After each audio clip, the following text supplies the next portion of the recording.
Good afternoon, everyone, and welcome to this Monday's Wealth Creation Show. Today, we are going to talk about, I think most importantly, money and the relationship with money, I think, is where today's topic kind of leads us. Titled Wounds to Wealth, and people might think, oh, what he's talking about. Which is probably, sometimes a lot of people do wonder what we're talking about on the show, but the relationship that people have with money and where it comes from, right back to childhood and things that you pick up. And having those kind of unhealthy financial habits that you have subconsciously, and then they manifest into kind of money wounds. And yeah, we're It's going to look classic. There's a great analogy, Richard, to sort of cut in there. There's a great analogy here. It's like when you come home and you're so used to having a certain thing, maybe after your lunch or your tea or something like that. Yeah. Classic example is, I know a lot of people used to just immediately go for the crisp drawer. Yeah. So immediately after their tea, they'd have a bag of crisps, or they'd have a dessert. They would have a bar of chocolate. And it becomes emblazoned, and it's the kind of thing you do with your wealth as well. Mm-hmm. You're immediately attuned to doing certain things and having certain habits and create certain habits. So you're not even aware it's actually happening. And probably a really good example of that is when you come into money, you immediately think what you can spend it on. Yeah, and it's like the thing we were talking about previously, and it's if somebody wins a lot of money, it's like, oh, what are you going to spend it on instead of what are you going to do with it? What you going to do with it, rather, and you're right. What you're going to spend? What you're going to spend it on? It's like, what do I need to spend it? Can I not just keep it for a while? Yeah, so you're automatically kind of expected to spend it, and then that's where these unhealthy kind of financial habits come from. And a lot of us have them, and that kind of cycle can be broken, but it's not always easy. And I think you need to find the right people to guide you through that. Can it really be broken? Yes, I think you're accurate in saying that.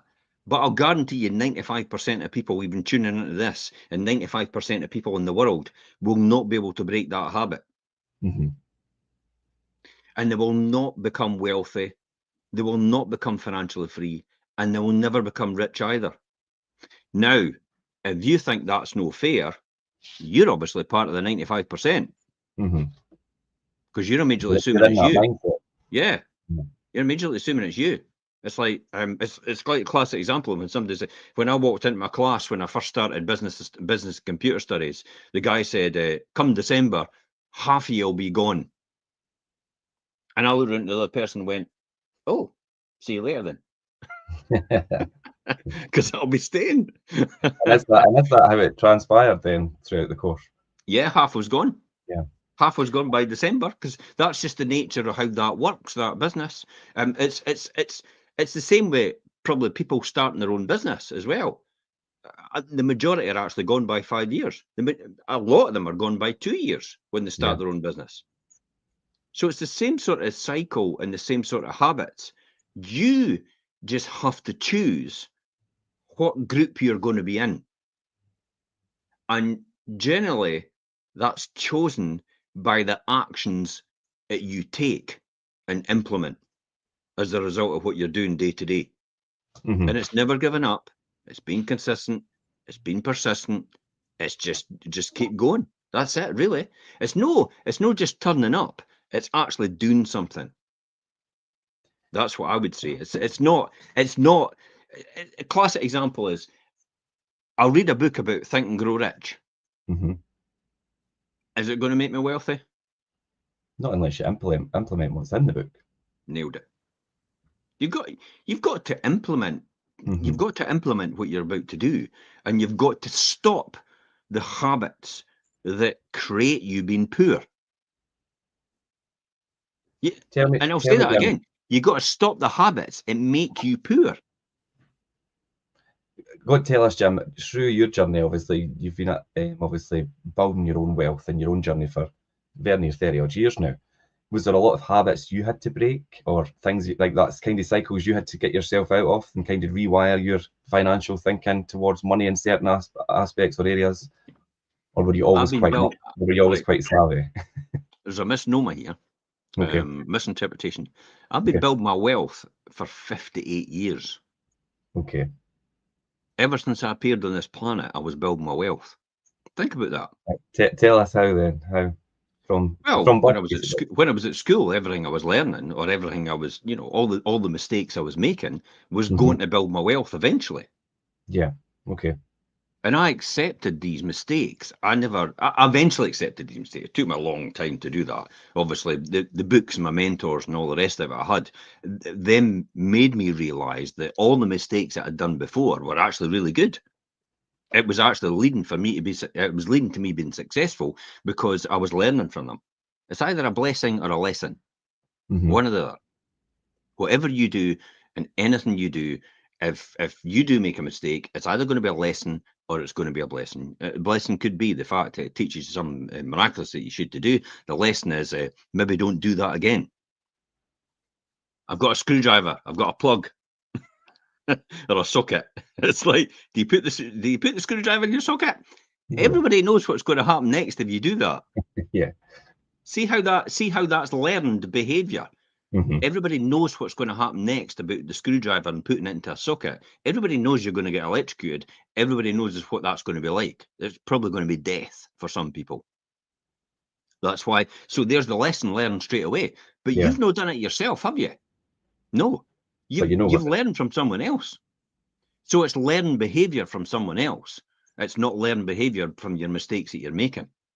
And that's exactly how the wound that you have, like the example for the wounds to wealth, is Hmm. the wounds that we create are the things that we learn from. It teaches us the lessons for the future. And it also teaches other people very valuable lessons as well. You could make all the mistakes in your life and you could still go on to be extremely successful at teaching other people the mistakes that they shouldn't be making. Think about that. Yeah. One person could look at all the mistakes that they make and never be successful as a result of, I'm a failure. Where the other person goes, I've made all these mistakes. I can teach other people not to make these mistakes. And then they become a success doing that. There's loads and loads of books out there about Hmm. people teaching other people exactly the mistakes that they shouldn't be making and the things that they should be doing as a result because of what they've learned. And they've probably never amounted to anything before that, before they actually started to teach that. This is why I go on about saying all the time, other people's mistakes and failures is a huge learning curve for anybody out there to learn from in the very beginning, so they know not what to do. It's the you saw somebody sticking in a film or whatever it was. In real life, you've actually seen somebody stick or mess about with electrics, and they've electrocuted themselves and they've hurt themselves, and you're going, I'm not going to be doing that. Yeah. It's a great example. By the Yeah. way, Learn. I've no put a screwdriver into a plug, and that's not why my hair's no longer here. It is all about learning from others' mistakes and learn behaviour and things. Do you think, say, let's look at the last maybe 3, 4 years and things like the pandemic and lockdown and people being laid off and people having a different appreciation for their income because maybe it stopped. And a lot of people in this country do live month to month and rely on their paycheck. And if that was to stop, do you think people have during this time have learned that the hard way and now thinking of trying to think a wee bit more outside the box in terms of their future wealth and their retirement plan? And I have noticed that being a wee bit more, the No. certain people that come to me, obviously property investment and things, because they're turning to these things to secure their financial future because they've had a Okay. bit of a reality check. It's interesting that you've said that. It's Okay. interesting that you've said that, and I'll give you the exact answer to this. Hmm. That is the people that was sitting in the 95% group have suddenly Hmm. decided we're going to be in the 5% group. Okay. And as a result of the people sitting in the 5% group and more people coming at that 5% group, the ones on the cusp get pushed into the 95% group. Hmm. Just by because the 5% have sat in the ones in the 5% on the borderline have Yeah. actually it's like the top 100 richest people in the world or in the UK or something like that. Eventually you'll fall out of it because somebody else moves into it. Just moves And up. Yeah. you end up going to 101, 102 because you're sitting at 100 before. That's exactly what happens. So people can choose to be in the 5% group. You don't need to have wealth and you don't need to have money to be in the 5% group. It's the thinking it creates that and Mindset. makes you in the Yeah. 5% group. the money comes as a natural result of being in the 5% group and being part of the network of people in the 5% group, because you all start to think the same. And it's called being successful at what you do. You monetize it, you learn. And it's the power of association that comes with it. So you can choose to be, you can choose to take whatever you can. You can choose to take the wounds, and I'll keep going back to that, wounds to wealth. You can choose to do something with that in a positive aspect and turn it around as a result of it. So whatever happens to you, you can just roll over and lie down and accept the fact that you've been wounded in some shape or form, or whatever it is, whether it's financially, whether it's emotionally, whether it's physically, whatever. You can choose for that to hold you back, or you can choose for it to empower you to move forward and into greater things. Is it Wojciech? It's the guy that's got no arms, no legs. Wojciech, I think it is. Yeah, that rings a bell. That name. Wojciech, the boy Wojciech, no arms, no legs, and it's just his head on a body. That's it, and he goes about the stage, and it's like, my God. For anybody out there that's got an excuse, it's like, just look at that guy. Yeah. What's your excuse? Because you've got no excuse. Oh, but you've never had my life. You've never lived the life I've lived. Oh, it's terrible. It's like, bullshit. Is that the story you tell yourself every day to hold you back? Yeah, I think, let me, before, I hope I get this right, and we spoke about this before, and it was about realizing what your actual excuses are, and some people don't even realize that they're making excuses for themselves. But if you take a step back and think about your reasons for not doing something and look at those reasons, then that's your excuse for not doing something.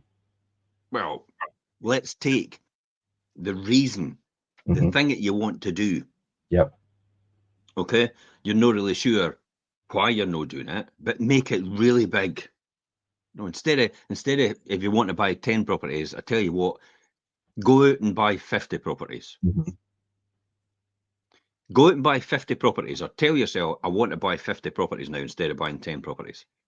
And then find out all the excuses you're going to give yourself to buy of buying 50 properties. That's the reason. That's what's holding you back. That's the real reason. Of buying even the 10 properties. That's what's holding you back of buying the 10 properties. It's because you've made the goal so large. It's like highlighting all the issues about why you'll never get to that 50 properties, but you'll never get to the 10 because you don't even know the reasons why you're not doing it. You don't even get to the 1. See the amount of people that keep saying, "Oh, I've still got to buy a property. I've still got to buy a property. I've still got to buy a property," and it's like we're 30 years on, and you're still no bought a property, or you still thought it was a really good idea, and you tell yourself some story, and it goes like this: "I've missed the boat." Yeah. What boat? What boat?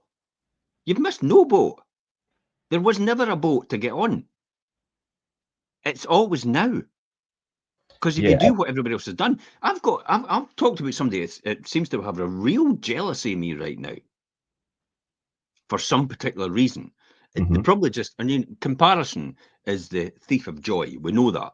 And this person, I think, is like that. And, other people have mentioned about jealousy and all the rest of it and used that word in context with this person again, with me. And I'm like, well, I kind of envy that guy a wee bit because he's got 20 years on me. He's 20 years younger. It's like, my God, what could he do in 20 years?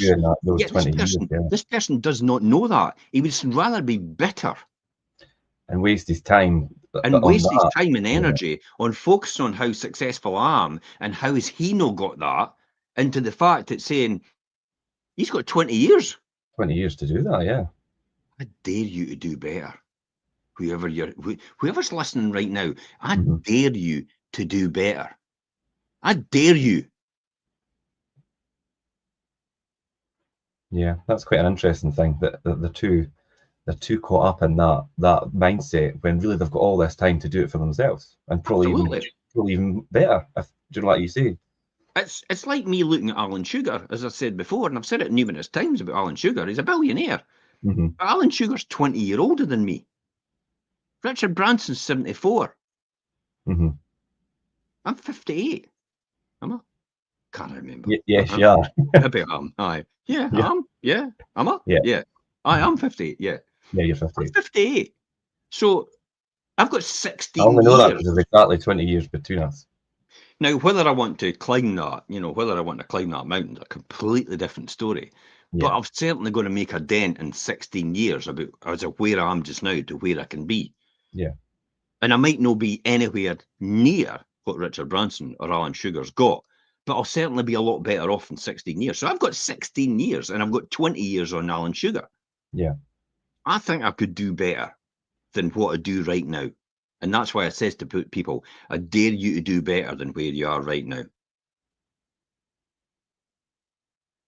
yeah. And I'll be Quite thought-provoking, joyous. really. I'll be joyous if you do. If somebody comes back to me and says, "God Almighty, you said I dare you to be better, and this is what I've done," and I'll celebrate with you. I'll tell you, Yeah, I'll celebrate with you definitely, of course. because you've picked yourself up, you've dusted yourself off, and you've got on with it as a result, and you've used that energy. The energy is always the same, by the way. Energy within you is always exactly the same. It's how you choose to interpret that energy and how you choose to use that energy and focus that energy. Are you going to focus it on other people? Are you be better to other people in the fact that they've got what you want, but why have you not got it? Are you going to piss and moan about it every 2 days or every other day? Are you going to do that all the time? Or are you actually going to go, I tell you what, I'm going to take my focus off completely off that person. I've got this energy within me. I'm going to use this energy for positive change. I'm going to go forward. I'm going to read the right books. I'm going to talk to the right people. I'm going to network the right people. I'm going to attend the right functions. I'm going to be better. It's the Mhm. same energy. It's all created within. So why do people fail and why do people succeed? Because they choose to do different things with the same energy that they've created. Mhm. It's like sliding doors. Yeah. Are you going to open this door and you're going to open that door? That'll determine your future about where you go next. And from there, are you going to open that door? Are you going to open this door? Are you going to take this decision? Are you going to take that decision? Are you going to say yes? Are you going to say no? And that then creates a whole different decision set. I could see you could. I mean, most people are analytical like me. Could see this all opening up in their mind and Mhm. how that network expands as a result. Yes, no, yeah. The decision tree. Yes, Yeah. no. We've That all seen that it. that path, yeah. It goes in at the top, your decision tree, and then it yes or no. Okay, it's no, so it goes here. This is what you do next. Is it a yes or no? Well, it goes there, and then the next minute it's like, I didn't bother, just lie down and give up. Well, Yeah. you may as well if you're going to choose to be better and about the whole thing. If you're going to choose to be like that, you may as well just give up now. Save yourself the heartache. Yeah, because people could put themselves through some amount of personal kind of trauma and it's unnecessary because they're so fixated on other things. That's why people become trolls on the Yeah, yeah, internet. I know. That's And why I know they what that's I why they have know. a go at other people just out of the blue for no reason at all. I'm a vegan, and I tell you what, there's loads of trolls on the vegan site. Yeah. And I sit and think to myself, and sometimes I do comment, why are you wasting your energy on this? Hmm. Clearly you're a carnivore, you eat meat. Just So that's leave fine. people that want to be vegans alone. Just Yeah. let them get on with it. It's like, hey, good luck. Good luck. You want to be a vegan? That's entirely up to you. I'll still eat meat. Yeah, congratulations. So what? Eat meat then. What is it? It doesn't do anything to me. There is a Doesn't make big stigma anything to against me. vegan and people Doesn't that mean doesn't follow make that. any difference to me. But the one thing I say is I'll live longer, I'll live healthier, and I'll still be here when you're probably not.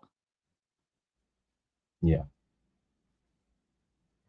So when we talk, well, obviously the title of today's show is Wounds to Wealth. When we talk about wounds, and we've been talking about money wounds here and things as well. People might be wondering what do you mean by a money wound? What are money wounds? And we're talking about these habits and actions that people get caught up in, and these are things like overspending and excessive debt and never checking your bank balance and seeing where all your money is actually going in each month and just spending quite erratically. You fall into that that's a rabbit hole you could fall down, and it's quite difficult to then get out once you're in. If you've got lots of credit card debt and compulsively overspend, you could find Yeah. yourself in quite a bad situation. And I mean, it happens a lot more often than people think. And that's where you create these kind of traits and they become wounds within yourself. And that's what we mean by a money wound as such. what we're kind of directing the conversation about money wounds and things. Financial habits. Yeah, financial habits. Yeah. It's financial habits. That's the money wound. But as I said before, it's you know, oh, why am I obese?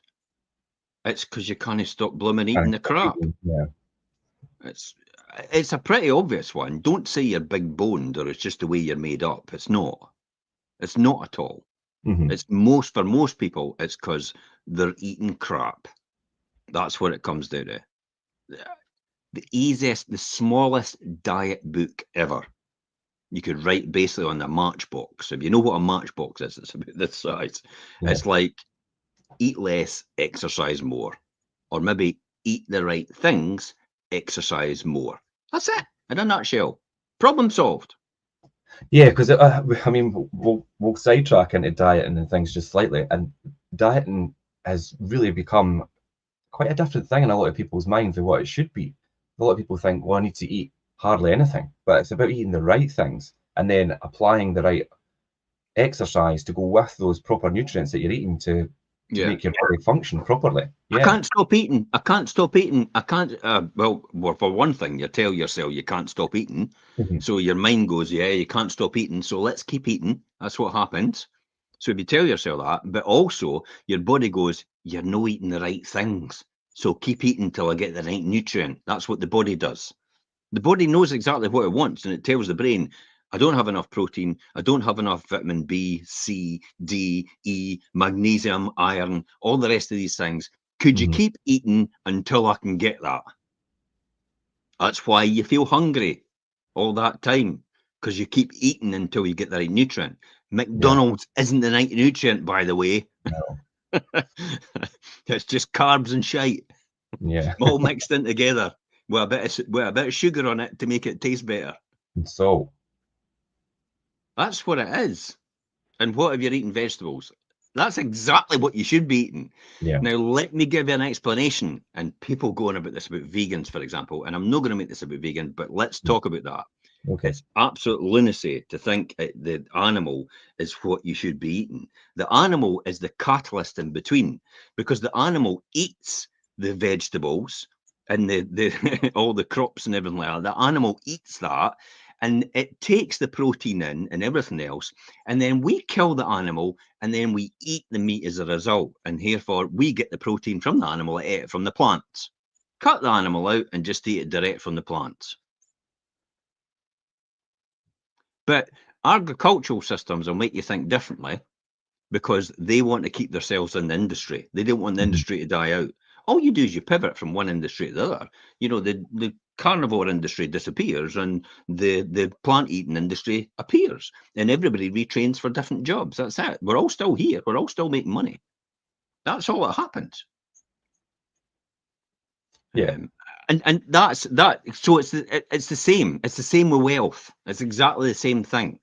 It's the same mindset and relationship as you have towards eating and food as you do towards, money and spending and your habits in that aspect as well. And if you don't really take the time to really identify where your issues lie with money, like I say, if it's grossly overspending or you have excessive debt on credit card and things, if you just shy away from that, we were talking about burying your head in the sand the other week. And it's like, if you don't take that time to identify where you need to apply yourself to sort your financial position, you're going to be stuck in that in that cycle for a long time. And then Sometimes the mountain's too big to climb. Mhm. For a lot of people, the Yeah. mountain's so big now because they've made it that it's gone from a molehill to a mountain because Mhm. of the huge amounts of debts they've managed to get themselves into, the huge amount of trouble they've managed to get themselves into because they've maybe stuck their head in the sand, or they've maybe never taken action quick enough. Classic example is like my mortgage has gone up and it's now now unaffordable. So they sit on it and they think somehow some magic tree is going to grow out of somewhere and they're going to get money. Can help them out. Yeah. Yeah, and it's like, don't be delusional. If you're earning X thousands a month and your mortgage doubles and you're now spending more because of your mortgage than what you're earning, then something has to change. And you're going to have to sell your house or get a better rate or fix a different deal or lengthen the mortgage length so it brings the monthly cost down. as a result. So you're going to have to work something out like that. I did it as a student.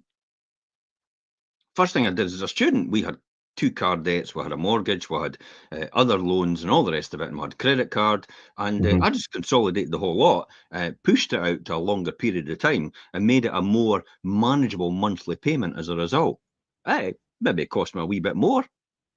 But it gave you extra time to get. I knew I was going to be wealthy anyway. It gave me more time to study because I knew as I studied and I learned more, I would be more valuable in the job market, and I would get paid a higher salary as a result. Therefore, in 5 years' time, it won't make any difference if I pay a bit extra. And in 5 years' time, I'll probably be able to clear the debt and actually pay and no bother about redemption costs, just pay them as a result.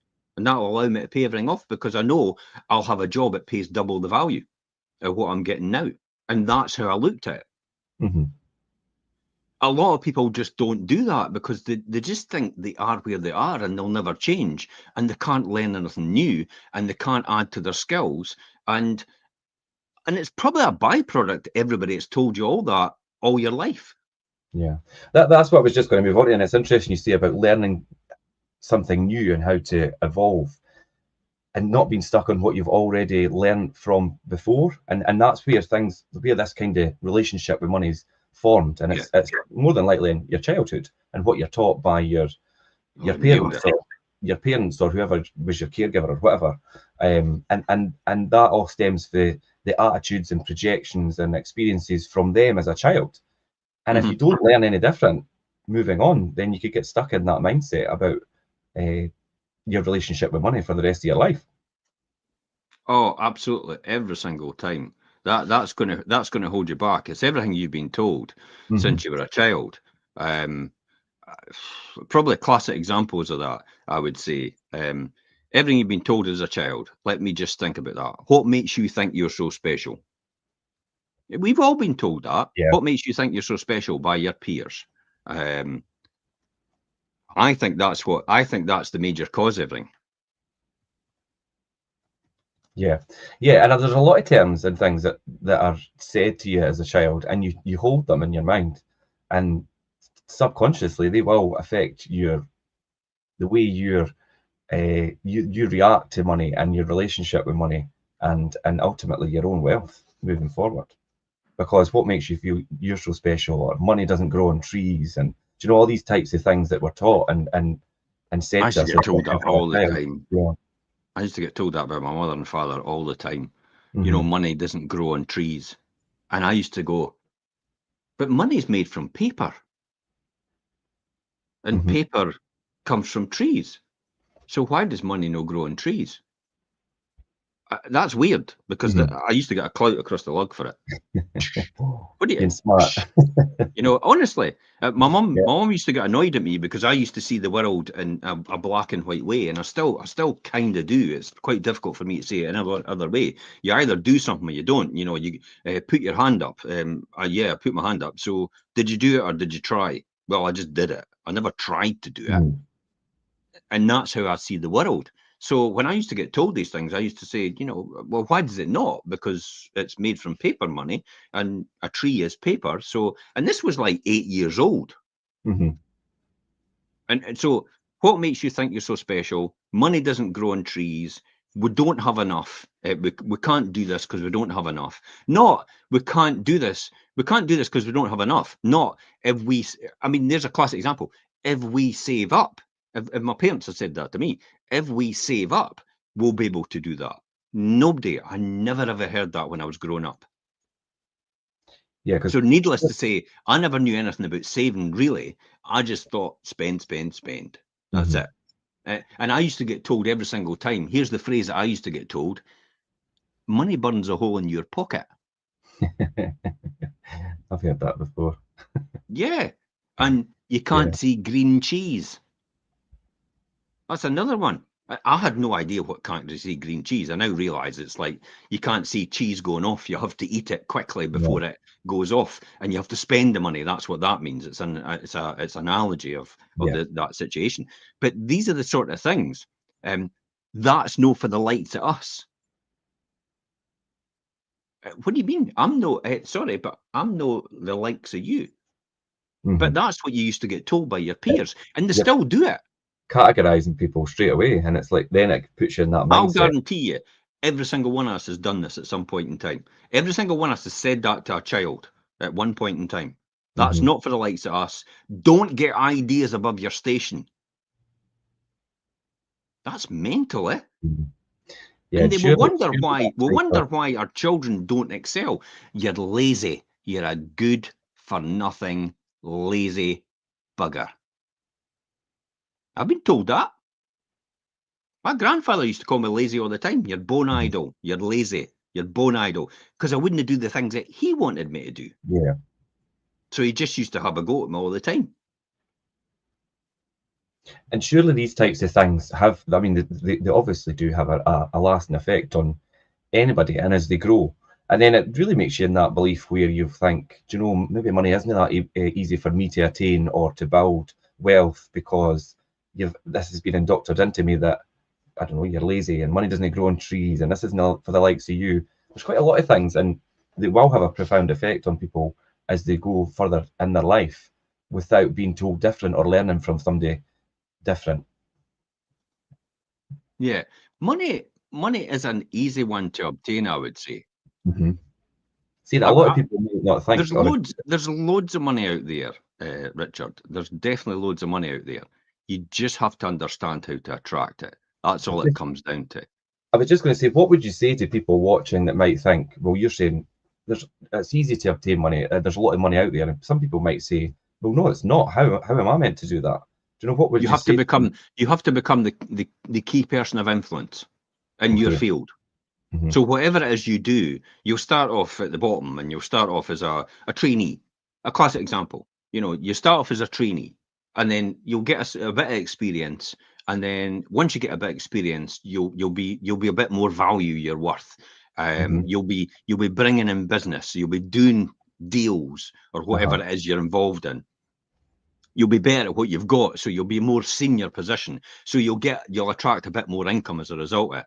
And then what you do as well is once you get really good at it, and I mean demonstrating your worth, like for example, you're good at pitching, you maybe publish some articles, you're in the newspaper. See, your value starts to go up in people's Hmm. minds as a result of it, and how important it is. You show your expertise. Your profile's a lot bigger. Is that like what we're doing here? Yeah. Podcasts. And then you also partner up with other major corporations. There's no doubt about it. I mean, if I said to you, I'm going to partner up with one of the biggest, most successful financial institutions in the world, and well, if I said I was going to work and I was going to be the CEO of Virgin, immediately my worth would go up in people's minds. Of course it would. Yeah, because they All associate you because I with just that said I was, brand. and all I've said is I'm going to be the CEO of Virgin. That's it. And everybody go, holy shit, I never knew it was like that. Hmm. See what I mean about partnering up and about demonstrating where you are. But nobody's going to know unless you get your voice out there. I Hmm. learned this at a very early age. I remember when I was at college, I used to wonder how the hell does everybody appear in the newspaper all the time? How are they always appearing? How's that person always being front and center on the front of the paper with accolades and awards? And how's that person being in the papers? And then I realised it's like they put their own press releases out. Right. They actually go and tell the newspaper themselves how successful they are. And the newspaper will go, that's great, And we're they going to put print that it. in. Yeah. Local success for local business. That's what they do. And then Hmm. because you appear in the newspaper, you get another tick, edification. The newspaper, because everybody sees the newspaper as an importance in their life. It's where other people are. It's where all these big businesses are. It's where all these politicians are. They're all in the media, aren't they? So if Yeah. you're in there, it's the power of association, and your brand and your personal brand gets lifted as a result of it. Therefore, you become nearer to that key person of influence. But you have to demonstrate that. You have to podcast and all the rest of it. People have to realize you can't bullshit people. No. You'll eventually be found out. But if you do enough and do enough podcasts and do enough Get yourself out there. publishing and enough speaking events and all these different things, people will begin to build a following and realize that you're the key person of influence. Therefore, you'll be the person that's the highest paid in your field as a result of it.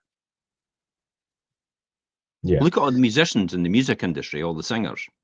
Why are they all paid different rates? Why is Taylor Swift paid something different to, some other person? Why is that? Because she became the key person of influence in her field. Yeah, she's got a bigger power of association. She worked bloody hard to get there. She stood up to the bullies, Spotify. Mm-hmm. She got into the media as a result. People all began to know her as a result. People started to listen to her music as a result. She stood for something, even though it possibly didn't appeal to everyone. Gaga, another classic example. My Little Monsters. Yeah. Yeah. Created a following. Not everybody would want to be a little monster. Not everybody identifies as a little monster. But there's enough there to create a buzz. Mm-hmm. Look at the coffee chain Black Sheep. Why did it call itself Black Sheep? Why didn't it call itself something else, like sheep? Mm-hmm. Because the black sheep is determined as the one that the disruptor. Mm-hmm. People like to be disruptors. So if you had a choice between Costa and Black Sheep, if you're a disruptor, I like Black Sheep. Yeah, because Just it's the different. name. Yeah, just the name. Everybody wants to be disruptors nowadays. Everybody wants to be a YouTuber. Everybody wants to be a personality. Everybody wants to be a social media person. I just do it for the hell of it. I don't do it for the accolade. I couldn't care less, to be honest. But I do it because I like doing it. I love doing it. I enjoy doing it because it strengthens my knowledge and expertise in what I want to talk about. But it's also subjects that I don't know everything there is to know about. But it's more or less me learning on the spot, and possibly it might be that same way for you.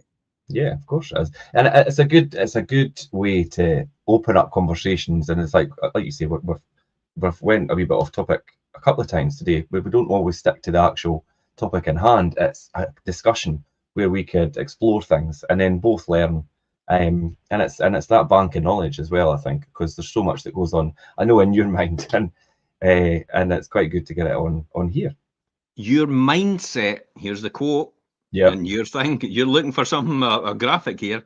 Your mindset is keeping you poor. Yeah. Oh, definitely. I think that's it. Yeah.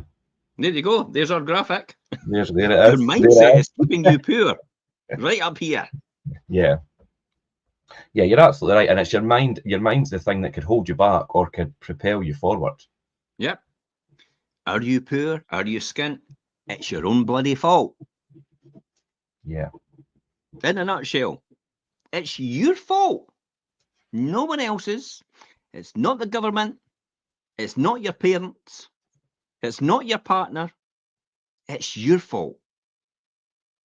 Because you're the one that could have made the decision to change that. And you didn't. You maybe tried, but you just laid down and accepted it when you failed. You never got up again. You never challenged yourself. You never pushed on. You never went over it again. You never learnt a lesson. You just lay down and let everybody walk over you from then on.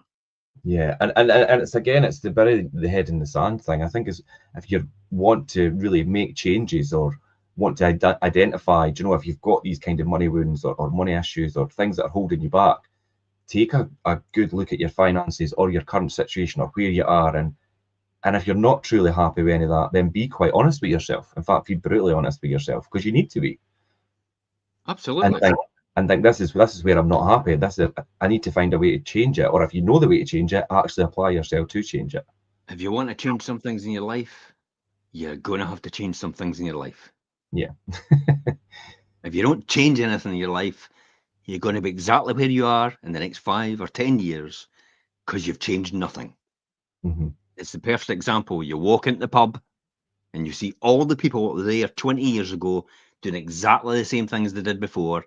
They're just older and unhealthier. That's it. And probably worse off financially. Mm-hmm. Because they've never done anything and they've just followed the same path all their life. I could never get in my head why people that go offshore and get paid £90,000 a year are always skint. Because they're overspending. On what? You're on a rig. You can't You've got- spend it on anything. but then You can't. they usually have quite expensive cars and homes and a lot of outgoings. Nailed it.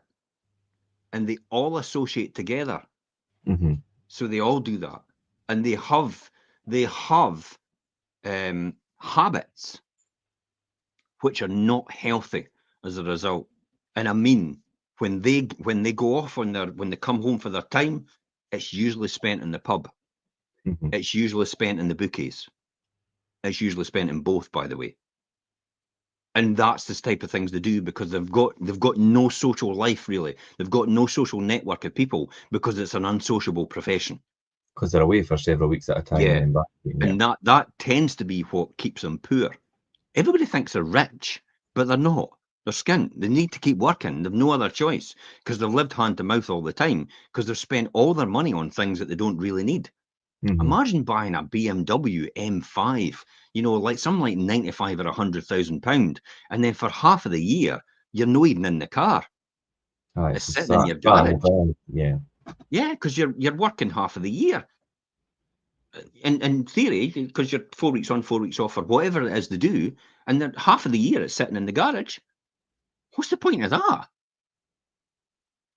And then everybody goes, yeah, look how successful you are, because when you come back, you're rolling about in your car. I mean, it's no thing about offshore workers, anything. It's a good analogy, because I It's just an know, example, yeah. We're not quite a lot of people being yeah. offshore, that's actually what's happened to them as a result. Mhm. And some of them are out of it, and they're into property now, and they're Mhm. actually flourishing through that route, because they've now got purpose. They've now got something, they've now got a network of people for support as well, something they didn't have in that industry that they were in. But it's easy to get that if you're in that industry. I mean, if I was in that industry, I would have done things completely different. I would have made actually a ton of money, and I would have saved it and invested it as much as possible and worked offshore as much as possible and made an absolute fortune around the world. And then eventually, probably at 35, I would have retired. Mhm. Millionaire, easily. Because I'd And done everything right. I'd actually there is sacrificed all these things, all the riches, the big houses, the big car. Well, I did do that anyway, didn't I? The big Mhm. cars, the flashy things, the fancy holidays, all these different things. I just did without all that stuff, and I was able to retire at 38-year-old. Now that's 30. That's 20 years ago now. Mhm. If I could do that in 8 years, I think that's what it took me from standing start, 8 years to do that and get out of industry and be financially free for the rest of my life. Then anybody could do that quicker, surely. Yeah, it's finding the path and the people to pick up that knowledge from and get that guidance. And sometimes that could be a really, we're talking about people that are obviously overspending and stuck in that cycle, but to step back and identify this is not what I need to be doing and things, and where you've going wrong basically, and where you need to change can be quite a painful process. And I think that's probably why people just keep doing what they're doing and don't address the real issue, because they don't want to actually face up to the fact that they're maybe spending too much money and just not doing the things. How many Yeah. people want to wake up one day and then realise they're stuck with that for the rest of their life? Hmm. They can't get out. And they see no way out, by the way. So how many people would actually be able to do that? And actually get up and then realise they've got no way out of doing what they're doing now. They're stuck Hmm. forever, for the whole of their life. That's miserable. Yeah, that's That would be miserable. That's why people ignore it. That's why they have the fancy holidays and all the rest of it. That's why they have the huge cars and the houses and all the material things in the world, to keep them away from the fact that they're stuck where they are. There's no way out. There is a way out. It's pretty straightforward. But most people don't want to pay the price to get out. Most people don't want to pay the price for financial freedom. Hmm. And that sounds daft, eh? How people don't want to pay a price for financial freedom. It's like, what? Sorry, financial freedom? I'll pay anything for that. I'll do anything for financial freedom. If you could show me a way, I'll put all my energies, all my efforts into it. Definitely, there is a way. Most people won't do it.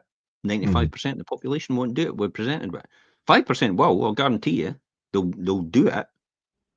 But we don't know who that 5% is. So out of the people that are listening in, tuning in here right now, Mhm. 95% of you will stay broke and do nothing with this. 5% will go, hey, there's some sense in this. I might do something.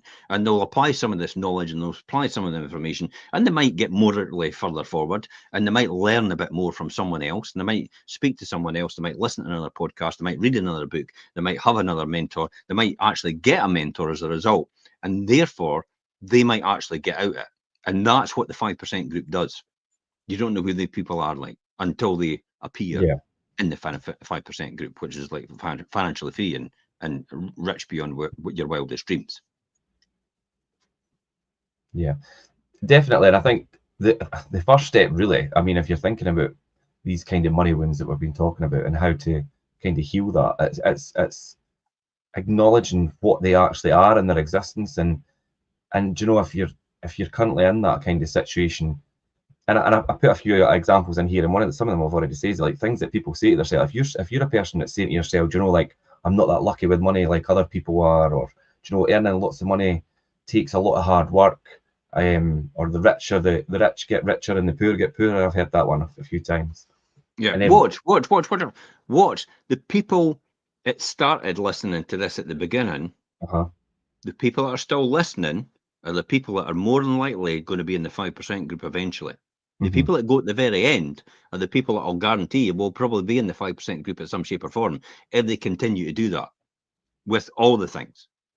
But you get a lot of people dismiss it straight away and think it's, oh, I'm no able to do that. I'm no capable of doing that. They give themselves all the excuses possible before they even start. Therefore, they're done. They're done. They've had it. They're skint for the rest of their mhm. life. They're broke, or maybe broke at a different level. Yeah, Oh, I'm rich because I'm making £150,000 a year. Okay, but how much wealth do you have? You could make 150 grand a year. how much If influence you're have a you got? surgeon, if you're a surgeon and you cut your hand and you no longer be able to perform surgery as a result, you're out of business. If you're a pilot and you rely on your health, which pilots do, Yeah, and you no longer pass that health medical. exam, Hmm. you're no longer a pilot. Your money's been lost. Your income is dependent on your ability to perform, then you're certainly not rich. It doesn't matter how much money you've got. If you're making $500,000 a year, you ain't rich if your income is dependent on your ability to perform. Hmm. That's not rich that we're talking about. That just so happens that you're in that position at that point in time. It's what you do with that money. It makes you rich and wealthy. Yeah. It just so happens you're in the right place. Look at George Foreman. I was watching that the other night. It's Hmm. on Netflix, the George Foreman story. Right. And he was talking about how he came back, but he lost everything. He Hmm. lost all the money he made in boxing to be the heavyweight champion of the world was completely lost. It was squandered by somebody he put trust in, which is a usual story because they Hmm. don't understand and they don't want to learn about their financial situation. So that's what happens as a result. So George Foreman's a classic example of that. And then he realized one day when the lights went off and the electric went off in one of the gyms they had with the children, teaching them to be good and good people. And then he realized one day it's like, oh my God, I'm going to have to go back to fighting because that's all I can do. Hmm. Now, George Foreman learnt a valuable lesson there, and that's where it set him up. And just so happened the Foreman grills and everything made an absolute fortune as well. It wasn't Yeah. his grill, by the way. Somebody actually wanted them to put his name to it because he had become a minister as well, and he was a really nice guy. And they thought, we'll put his name on it. And then they had to buy him out for millions Yeah. because he was getting millions just for putting his name on it for every Hmm. single one. It's the same with Shaq O'Neal. Shaq O'Neal kept all his money. Shaq O'Neal invests. He invests. He was one of the top investors in Ring.com when it was sold for $1 billion, along with Hmm. Richard Branson at the time. And that Yeah. when that was sold for $1 billion, they were investing 600,000 for 10% in the company. So then they got their cut. 600,000 for 10% was £100 million after 6 or 7 years. That's a no bad return. That's a classic return. Shark Tank. They all ignored Jamie at the time because Jamie rubbed everybody up the wrong way. Hmm. He's A kind disruptor. I like Jamie. I mean, Jamie's a good lad, but Jamie's probably a bit like me. No, he is a bit like me. I know that. With But speaking to him. it's the That's whole why way I of like Jamie, because Jamie and I Yeah. click. yeah, So but that just shows, yeah. yeah, so that's that. These people. I mean, the classic example is what Baptista, the boy it played in Guardians of the Galaxy. Okay. Yeah, and he played one of the characters, but he's also in a lot of films now. And he used to be a pro wrestler. All right, the big guy, yeah. I know Yeah, your well, point. he lost all his money, by the way, at wrestling. He lost a whole lot, and he said the best lesson he ever learned was, I think it's Sean Baptiste. Aye, the best lesson he ever learned was the Undertaker, who was another WWE Yeah. wrestler, actually came to him one day and said, because Undertaker makes an absolute fortune, his wealth's enormous. He said to him, "Do you know what you need to do?"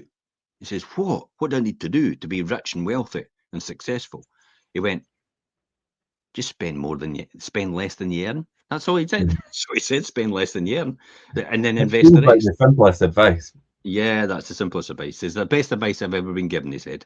Best advice I was ever given. When the Undertaker said to me, just spend less than you make. That's it. There's no difficult about this. There's no difficulty.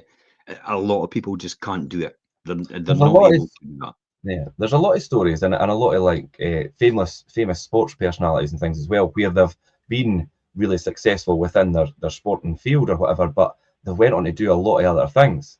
Yeah, Like, look at we've got another Parker on here, Willie, from We Elevate. but look at Michael Jordan. Michael Jordan's worth an absolute mint. I think he's a billionaire, is he not? Because he's got Michael so Jordan much. was fortunate. His mother was a very savvy businesswoman. She did. I've Um, obviously seen the yeah, when story. you've seen the Nike film, it's like his Yeah. mother went, no, we'll take a cut for every single one that you sell. That's where we'll make our money. And Mm-hmm. oh, we've never done that before. Well, you're going to start, aren't you? Now, Well, you're not getting Michael. You're not getting Michael's endorsement. yeah. That's it in a nutshell. So his mum was the person that taught him the lessons that he learned in the beginning, and she was able to negotiate it. And because again, key person of influence, Michael Jordan was a key person of influence at that time, but he had the right mentor. Mm-hmm. It was just so happened it was his mum who actually taught him. Because if he didn't have his mum, then he probably would have accepted a different contract, and it would have been the standard contract that everybody got ripped off with, and it Without would getting never a have cut like changed that that. industry. Mm-hmm. Yeah, it would never have changed it. That's exactly what happens.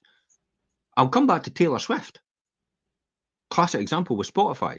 Mm-hmm. Sorry, you're giving people a 3-month free music contract, free subscription Yeah. to listen to my music that you're not willing to pay me for in that 3 months. Well, I'll be taking all my music off Spotify then, won't I? Mm-hmm. And then, oh, wait, wait. Well, wait. And that's how that happened. Yeah. And that's a key person of influence. That's the person that's able to influence other people as a result.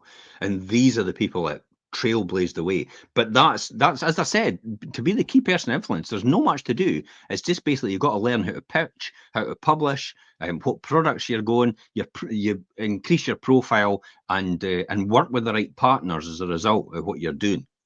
Mm-hmm. That's how you become successful. That's how you heal all these money wounds, what we call about you've been having all these years. The rich get richer and the poor get poorer. You're absolutely right. Do you know why the rich get richer and the poor get poorer? Stick it in the comments, by the way, if anybody knows it right now. The rich get richer and the poor get poorer. Do you know why that is? I'll be interested to hear if anybody's going to put that in the comments. Can we? It would be interesting if people put in the comments what their thought process is on that. But there's one I wanted to talk to you about. I've got in here. Obviously, money doesn't grow on trees, which we've already spoke about. But money is the root of all evil. Now everybody's heard that. And I mean, Jim, what's your thoughts on somebody that actually does believe that, and people say it and say it quite literally that they believe money is the root of all evil? Why do you think It's people? bullshit. Why do you think people think like that? Because they're broke. Mm-hmm. This is the excuse to tell themselves why they're broke. Money is the root of all evil. Let me just explain. There's a word missing out of there. There's one word missing out of money is the root of all evil. Okay. The love of money is the root of all evil. That's what it really is. But people miss out the love of money. It's the love of money. It's the root of all evil, because it's money for money's sake. Listen.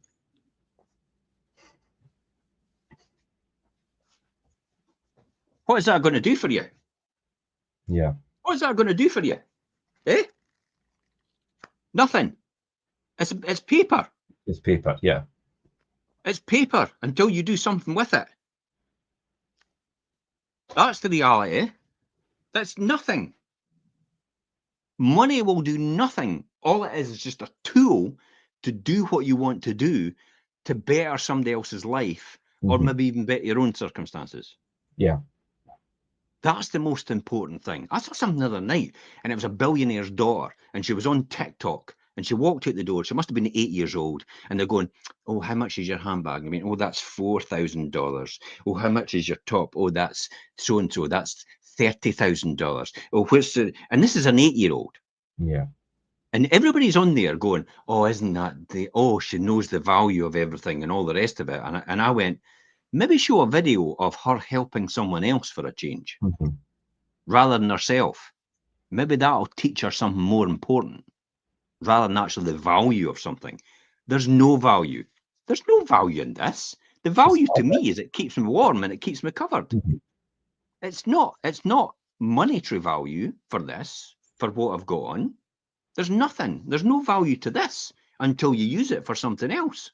That's all it is. And that's just a prime example, like you're saying about that young girl. I mean, she's only 8 years old. How people end up developing and kind of having hardwired into them that, unhealthy, addictive pattern with money. Yeah. Let me come back to why the rich get richer and the poor get poorer. Yeah. Go on. Drum roll. Because they keep doing the same things over and over and expecting different results. That's it. The rich get richer and the poor get poorer because they keep doing the exact same things. It got them there in the first place. It's nothing to do with, "Oh, the government's giving them a tax advantage." As one hand giveth, the other hand taketh away. That's exactly what the government do. They're not daft. As they give an incentive one way, and then they take it away with another one. In some shape or form, that's how they do it. It's quite interesting about tariffs now. This is a classic example about tariffs. We're going to be rich. We're going to put tariffs and all these things coming into our country. By the way, it's not the country is sending the stuff into your country. It's paying the tariffs. It's you, the public. Yeah, I know. Yeah. So I watched a video on that on social media the other day, and there was a guy, and he just didn't get it. And then once they explained it to him, and he was left speechless because he obviously was thinking about it completely wrong. Trump's convinced him. About the tariff. Another key person of influence. How much money do you think Trump makes? A lot. All the result of being a key person of influence in his field. You might agree with him, you might disagree with him, but that's how he does it. Yeah. First thing he did was when he became president. Immediately they got 2 memes that came out that people were able to buy at $25 each, of Ivanka and of him. That's it. $25. He was selling stuff. Selling T-shirts. You know what I mean? That's what he was doing. It's like, oh my God, this guy's a hustler. Yeah, actually selling merchandise. Great admiration for how he does that. It's like, oh my God, millions of people in America are buying these memes, thinking they're going to have value in later on in life. But millions of people are buying them. It's like me. I used to collect comics when I was younger, and I've still got them. The first 20 editions of Cheeky and the first 20 editions of Plug, and I've still got them in the cupboard. They're worthless. It was a waste of time. I probably could have made more money if I'd invested it in stocks. That money. I probably have more now than I have what they are in value. And all they've done is take up room in my house, and I've just moved them from place to place and put some sort of value on them. They're worthless. So money doesn't grow on trees. Classic example, money's the root of all evil. It's not. By the way, have you tried it lately? Money. Have you tried having lots of money? It's bloody good. It does everything for you. You can help so many people. You can help so many charities. You can help so many local important thing they have to take for that. Yeah, that what you could actually do. That's what money does for you. Well, it does for other people, but Yeah. it makes you feel really great as a result of it. That's what it does for you. So I dare you to go out and earn more money. I dare you to make money. Oh, I've got enough. I've got more than enough I want. Well, go and make it and give it to somebody that really needs it then, Hmm. if you can. It's your obligation to make as much money as possible. And if you don't want it, give it to somebody that really needs it. Yeah. Yeah, I think that's a really good point to make, Jim. I had that with somebody. It was they were a booking agent for a very successful comedy circuit. And, they were an agent and they ran an agency. And they said, well, when I was talking to them about building wealth, and I went, oh, well, I've kind of got enough. And I went, can you make more? And they went, yeah. Well, why do you not make more and just make a bit to the people that really need it? Like the people sitting in the street, the homeless, and all the rest of it. People that are struggling, people that have got no money, people that can't help themselves, they are vulnerable as a result, and they're maybe never going to change. Why do you not make that money and give it to them? Penny dropped her. She went out and did it. Yeah. She went out and did it. She would never have done it if I hadn't mentioned it. That's what people don't realise. Our brains are really hardwired from birth, the way it's all put to us, and the way you're taught in schools as well. It's like nobody mentions about money management. Nobody really mentions about everything. These are all things that people are saying because your teachers are only there to teach you in the subject they're in. They're just as it's just as challenging for them money wise as well. Yeah. It doesn't make just because they're a teacher, it doesn't make them a professional in money management. They're needing to still work as a teacher, aren't they? Yeah. That's what I loved about college, because college was people from business backgrounds that actually came in and taught you as lecturers. That's how I was taught, from people that had done it already in that field. Yeah, actually in the field, yeah. How do you? Well, here's the question: how do you know your money wounds are actually healing then? Because we're going to finish off soon. Yeah. Yeah, I think obviously we've covered quite a lot about people being quite honest with themselves and identifying these types of money wounds and where they're, overspending and suffering for debt and things.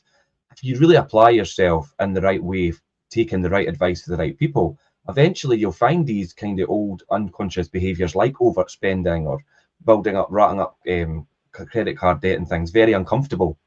You'll start to feel them being uncomfortable because you've reprogrammed your brain to not be that way with money, and that's how you'll eventually feel that kind of shift and your wounds kind of healing towards money. And also your bank balance, you'll notice your bank balance start to grow and your wealth start to grow in your position, and it doesn't happen overnight. That's one thing I think you need to point out, Jim. Your testament to that. It takes a lot of years to build something. I mean, not a lot of years, but it takes years. No, I'll guarantee you. Here's the formula here, and I'll probably tell you straight away that this is it. From the starting point, which could be as your 12-year-old or something like that, to really hit it big time, you're 15 to 20 years in whatever you're doing. Yeah. So you need to be to prepared. Really hit it big time. Every single person that you see is successful now in whatever field and what they're doing has probably worked at it for about 15 to 20 years. Prior to this, that you've never known anything about. It's like a big massive iceberg. You just see the tip where the success is, but you don't see all the work it went on under the water with the iceberg. That's it. That's exactly what success is. It's all the work that's gone in below the tide, below the watermark, everything that's gone in at the bottom, and you just see the tip of the iceberg, and you go, "How come they're an overnight success?" The reality stars. I mean, there's a really good one today. All these reality stars, you never just, "Oh, I'm a reality star," like next week. No, that's how they were their whole life. They worked towards this. And even though they're a reality star now, they're still grafting and they're still trying to make money because they're not as successful as you think. You just put importance on them because they're in the media and they're on the television and they're never out of sight. And you think their value is a lot more than what their true value is. A lot of them are absolutely skint and stony broke. Katie Price. Yeah. Exact example. Broke several times. Yeah. Dare I tell you that Chaka Khan's been bankrupt 3 times. Which you would never expect. It's like, wait a minute. I'm Every Woman. This is meant to be a success song, an empowerment song for women. And she's been bankrupt several times. How's that possible? She's not a good money manager. Yeah. Doesn't understand how to look after wealth. Probably has a lot of money wounds as a result over the years, but just has never learned a lesson in order to do that. Some people are not attuned to be able to do that. They need people to help them out with that. That's what they really need. Unfortunately, they choose the wrong people, and therefore, because they've not got the sense to do it, they've not got the mentors to do it, and therefore they're pointing the wrong direction. And that's what ends up them losing all their money. Look at the Osmonds. You know, Donny Osmond and all the rest of it. You'll not remember all their heyday, but they were massive multimillionaires, way beyond, and they still could be today, but they're still having to hustle. Same with the Jacksons. Michael was the only one that stood out from the crowd and actually became a multi-millionaire. But look at Michael was even having financial trouble. Because he was a classic example of spending beyond your means and giving it all away. But he didn't have any management skills. He had people on his team that did that for him. That's what you need to learn. When you understand how to manage money correctly and how to look after your money, and it really is, and you don't need to, it doesn't need to be rocket science, by the way. All you need to do is spend less than you earn. Yeah, that is the best advice, I think, to take. If there's any nugget of advice to take from us today, that is one, definitely. Yeah, we could have just started the show and go, I tell you what, you got money wounds, spend less than you earn, and I'll be sorted. Don't need to tell you anything else. See you later. Bye-bye.